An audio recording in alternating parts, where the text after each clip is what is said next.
Maintenant, je vais te présenter les frères Morvan. Les frères Morvan, ils étaient trois. Ils ne sont plus que deux. François est mort en 2012. Il y a Henri et Yvon qui ont plus de 80 ans. Tous les Bretons les connaissent. Ce sont les représentants de la grande tradition de la chanson bretonne, bretonnante, transmise de famille en famille. Et je voulais te les présenter et je voulais qu'on aille les voir. Oui. Nous voilà partis à la gare Montparnasse tous les deux, direction la Bretagne, il y a quelques jours. Direction Guingamp. Direction Guingamp. Et là, on nous dit que le train part pas. Le seul train, gare Montparnasse, direction la Bretagne, qui n'est pas parti, c'est le nôtre. Oui. On n'a jamais rencontré M. et Mme Morvan, mais on a failli terminer, nous, la journée au dépôt. Oui, à l'atelier pour la révision. Parce que nous, on attendait, moi, dans le train, je me repose. Puis on n'avait plus de lumière. Plus de lumière, plus rien, on nous dit rien. Et on reste tous les deux. On voit les gens qui partent, nous, on reste. Et puis là, les portes sont fermées et direction l'atelier, le dépôt. Heureusement que ta maquilleuse était là. Alors il y avait Nelly Pierre qui était là qui nous a ouvert, sinon direction le dépôt. Sinon on aurait été révisé, quoi. Alors maintenant les frères Morvan, je m'excuse auprès d'eux, ils nous regardent. À Bottecol, Nicodème, à 25 km de Guingamp, Côte d'Armor.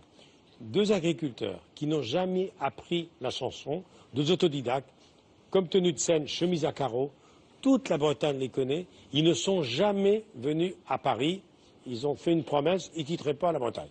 Ils ne dépasseraient pas Rennes ou Carhaix, le festival des vieilles charrues. Donc, avec Joël Narcy, on a découvert un reportage où Nolwenn Leroy est allé les voir. Car Nolwenn, en bonne bretonne qu'elle est, fidèle à sa région, on les aime beaucoup. Voici un extrait du reportage. Vous allez voir l'endroit où on ira peut-être un jour quand on sortira du dépôt. Voilà.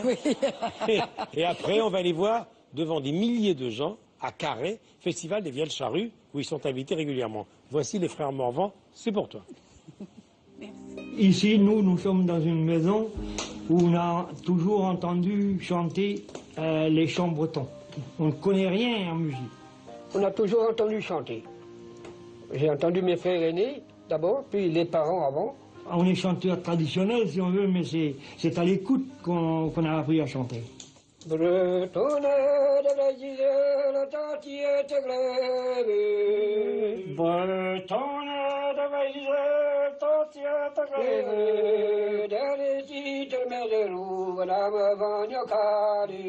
Ça s'appelle le chant rechanté, répété, qu'on a discom.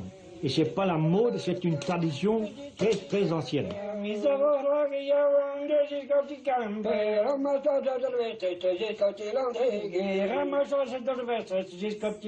C'était le chant traditionnel. Ah ben oui, nous on a une soixantaine de chansons qui sont chantées en Canadiscom. Qui vous ont été transmis par votre... Par nos parents. Par vos parents. Exactement. Et les parents, c'était de leurs parents.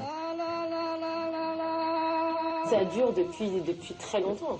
Ben oui, oui. C'est quoi, c'est dans les années 50, hein, c'est ça? En 58, quand on a commencé, c'était très restreint, puisque c'était pas connu. C'était pas connu du tout.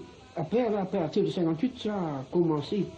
Le cercle, comme je dirais bien, le cercle vicieux s'est agrandi tous les ans. Tous les ans.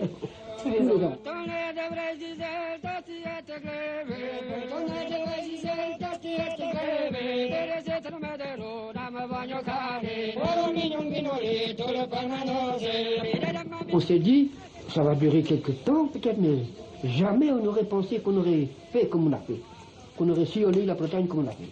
Du moment qu'on était agriculteur, la chanson, c'était pas notre métier. Ça, c'était pour les loisirs. Lequel est le meilleur? C'est vous cette statue là? Oh là là, mais c'est vous ça? Oh là là, mais non, je l'avais pas vu. C'était notre position. C'était votre position, c'était toujours la même. Elle était disposée de cette façon-là. Les danseurs autour de nous. D'accord.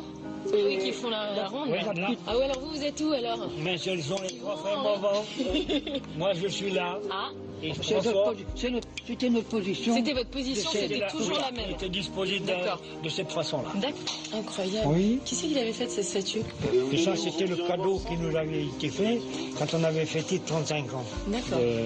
De carrière. Des fois, c'était pas tout à fait proche de la maison. Des fois, c'était un peu loin.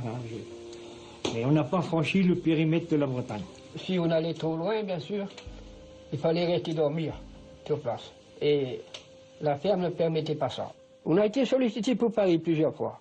Pour le Stade de France, là, ça fait pas il y a 2-3 ans encore. La dame nous a téléphoné là. Ah non, non, j'ai dit.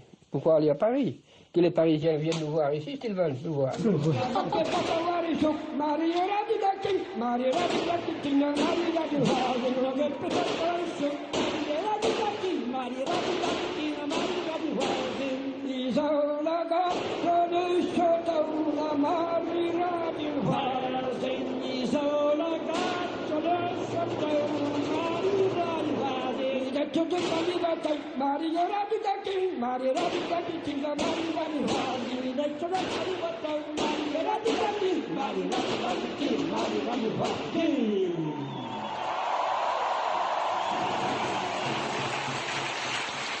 Voilà les frères Morvan. On les met dans la lumière pour cette première de l'année 2014. On les salue, Agnès, hein, et puis On les salue. Henri, et puis Yvon. Voilà.